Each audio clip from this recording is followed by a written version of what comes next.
My mother would have known that she had been deceived. She was failed not just by a rogue reporter, but by leaders at the BBC who looked the other way rather than asking the tough questions. Behind the walls of Buckingham Palace, tensions between the two brothers have now escalated to a point that can no longer be ignored. As the rift between Prince William and Prince Harry continues to deepen, a controversial private DNA report has emerged, raising serious questions and prompting a decision that could shake the monarchy to its core. The matter is deeply personal, the stakes are enormous, and the consequences extend far beyond the palace, placing Meghan Markle at the center of a storm she never anticipated. What happens next in this unfolding royal drama? And how could a single decision change everything? At the center of it all is the Duchess of Sussex, Meghan Markle, a woman whose life blends Hollywood fame, philanthropy, and royal complexity, now reportedly preparing for what could become one of the most significant legal battles in modern royal history. Sources suggest she may soon find herself in a high-stakes clash with her brother-in-law, Prince William, over one of the most defining aspects of her identity, her title. For Meghan, this is not a distant possibility but a growing concern. Insiders claim that as Prince William moves closer to the throne, there is a real fear he could take decisive action to strip her of the Duchess of Sussex title entirely. The idea of losing such a central part of her public identity has reportedly caused deep anxiety, especially as she continues to balance her royal legacy with her personal and professional life in California. These concerns have intensified following a series of bold actions by King Charles, including the reported removal of Prince Andrew's remaining titles and honors, an unprecedented move seen as part of a broader effort to modernize the monarchy, reportedly supported by Prince William and Catherine, Princess of Wales. For Meghan, this has set a clear and unsettling precedent. Determined not to leave her future to chance, sources say she has already begun consulting top legal experts, exploring constitutional arguments, historical precedents, and every possible strategy to defend her title. Her unique position as an American-born former actress may even offer legal angles that traditional royals do not have. This potential conflict unfolds against a backdrop of intense scrutiny and transformation within the royal family, where every action is analyzed by the media and the public alike. Meghan's determination to hold on to her title is therefore not just a personal battle, but part of a larger, ongoing saga that has captivated global attention. The possibility of a duchess challenging the future king in court is extraordinary. Yet insiders suggest it reflects both the unusual circumstances and Meghan's determination to stand her ground. As the world watches closely, this situation could reshape not only her own future, but also the broader understanding of royal titles and power. Meghan Markle, it seems, is not prepared to quietly accept whatever comes next. She is ready to fight for her identity, her legacy, and her place in history. The origins of this crisis trace back to a tense moment within the palace, when an unusually quiet morning was shattered by a decisive command from Prince William. Release it. Within minutes, a statement was made public, igniting a media firestorm and dividing the monarchy into opposing sides. But this move was about more than just Meghan. It was about control. For years, William had watched as royal narratives slipped away, overshadowed by controversy and media attention surrounding Meghan. According to insiders, a classified report detailing alleged protocol breaches, leaks, and strategic manipulation may have played a role in pushing him to act. A tense meeting between King Charles, Catherine, and William reportedly took place days earlier, with William emphasizing the need to protect the institution at all costs. His decision to release the statement was calculated, timed strategically to gain control of the narrative before any response could be organized. Described by insiders as calm and resolute, William appeared to have already come to terms with the consequences of his actions. Yet, while he may have secured control in the moment, the cost could be permanent, potentially losing his brother forever. For Prince Harry, the shift is profound, as the once steady and protective older brother has now taken a stand that has shattered any remaining peace between them. Some of Harry's close friends say he felt completely caught off guard by everything, while others insist he had some warning, but hoped William would take a more measured approach. He didn't. The statement William released was precise, detached, and final, leaving no space for compromise or reconciliation. Yet beneath that controlled tone was something deeper, a determination to protect the monarchy, even if it meant hurting his own brother. So what pushed things this far? Some reports point to a private audio recording capturing a tense exchange between Meghan and a senior royal aide, while others mention leaked messages that hinted at calculated narrative control. Whatever the exact trigger, it seems William had reached his limit, not out of resentment, but from sheer exhaustion. As one palace insider put it, there comes a point when defending your family turns into defending the institution itself. But the situation didn't stop there. Beneath the surface, a far more complex story began to unfold. One involving a web of hidden wealth so intricate, it seemed designed to remain undiscovered. This wasn't just about privacy. It was about building layers of protection around assets meant to stay out of public view.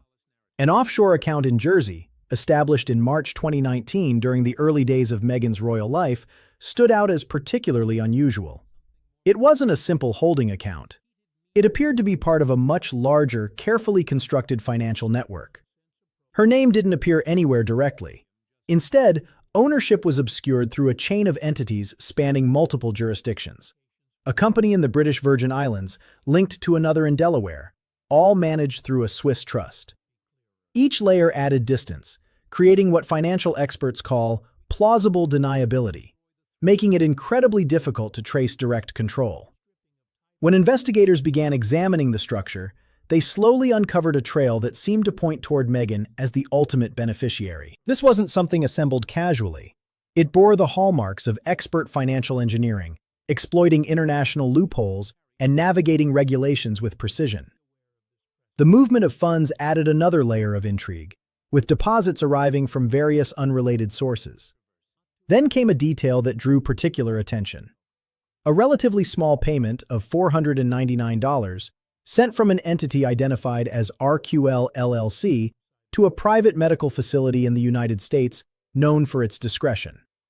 On its own, the transaction seemed insignificant, but questions quickly followed. Who was behind RQL LLC? Why that specific facility? And what was the purpose of the payment? The matter escalated when discussions surfaced about a non-disclosure agreement possibly tied to that same transaction.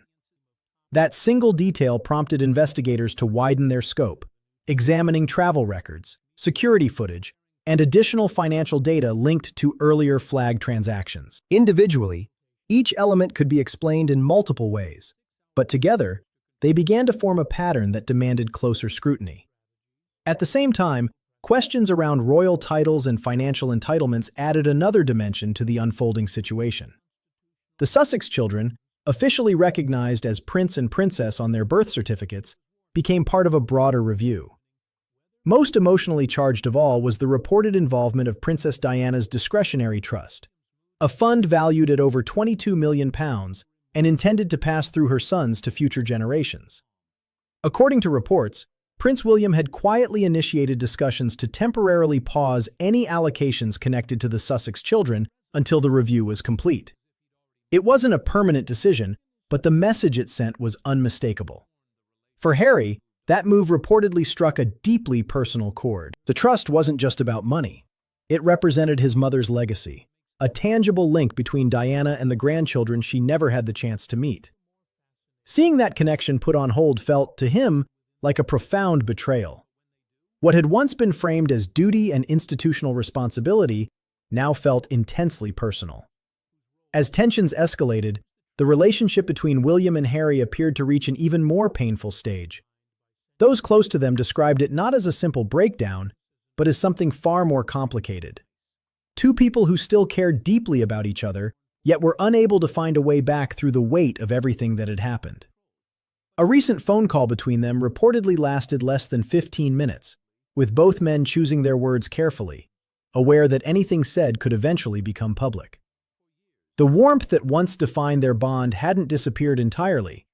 It was simply buried beneath layers of mistrust, distance, and shared history. Meanwhile, William was preparing a formal speech alongside the ongoing review. Early drafts were described as calm but firm, focused on issues of lineage and constitutional continuity rather than personal conflict. The intention wasn't to attack, but to establish a clear framework for how the monarchy would address such matters moving forward. One insider described the tone as unusually composed, neither emotional nor defensive, just direct.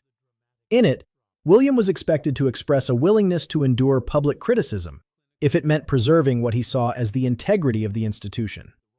As the palace maintained its carefully measured silence and the investigation continued, the atmosphere grew increasingly tense. Everything seemed to be building toward a decisive moment. And then, just as the situation appeared to settle into a predictable path, a new development emerged, something that would shift the entire narrative in an unexpected direction. A flight manifest, a military airfield, Harry returning home. What exactly unfolded? The aircraft touched down, and in the early hours of a cold London morning, a leaked travel record began circulating online. It revealed that a Gulfstream G650, tail number ending in 722 SWID, had landed not at Heathrow, where media crews had been waiting overnight, but at RAF Northolt. That choice alone spoke volumes. RAF Northolt, a military airfield reserved for high-level government officials and senior royals, is used when discretion, security, and tight coordination are essential. This was no ordinary arrival. The flight manifest listed one adult male under the name Henry Mountbatten Windsor, accompanied by two young dependents. Archie and Lilibet had not been seen in the UK since the Platinum Jubilee in 2022, and now that absence was suddenly over. Notably, Meghan's name was missing from the document, sparking immediate speculation as soon as it surfaced. On the ground, 3 black Range Rovers were already in position, and 2 senior royal figures, Sir Clive Alderton and Dr. Michael Dixon, were reportedly present, signaling that this moment had been carefully orchestrated at the highest levels. When the cabin door opened, Harry stepped out slowly, visibly carrying the weight of the past months. He looked tired, serious, and burdened by something difficult to define. There was no wave, no acknowledgement of the cameras that had tracked the plane's arrival. Instead, he took a step forward, then paused, and turned back. What followed became the defining image of the moment. 2 small figures appeared at the top of the aircraft steps. Archie and Lilibet, rarely seen by the public, now stood clearly in the open London air. Holding their father's hands, they carefully descended, one step at a time. That single moment spoke louder than any legal argument, leaked report, or official statement. It transformed a complex institutional crisis into something deeply human. No matter what decisions would come next, whether from William, the palace, or the courts, nothing could overshadow the image of 2 children arriving on British soil to meet their grandfather, who also happens to be the king. It was a turning point, shifting the narrative from documents and disputes to something far more personal and emotional. Behind the scenes, the Royal Commission for Lineal Ethics and Continuity was said to be finalizing its conclusions. According to reports, the final decision rested in the hands of 3 key figures: Prince William, Princess Anne, and the Lord High Chancellor. The outcome they were preparing to deliver was being described as one of the most significant decisions the modern monarchy had faced.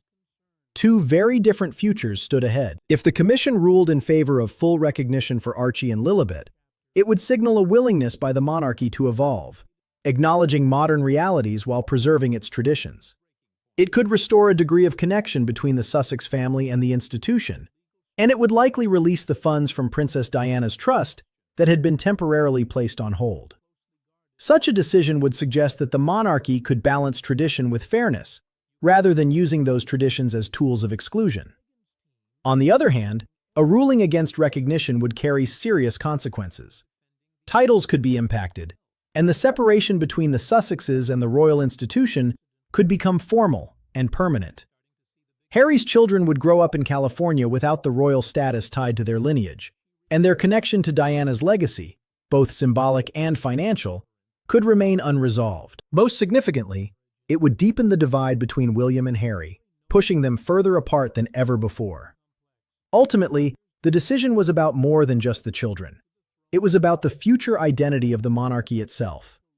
Outside Buckingham Palace, cameras stood ready, reporters waited, and headlines were poised for release.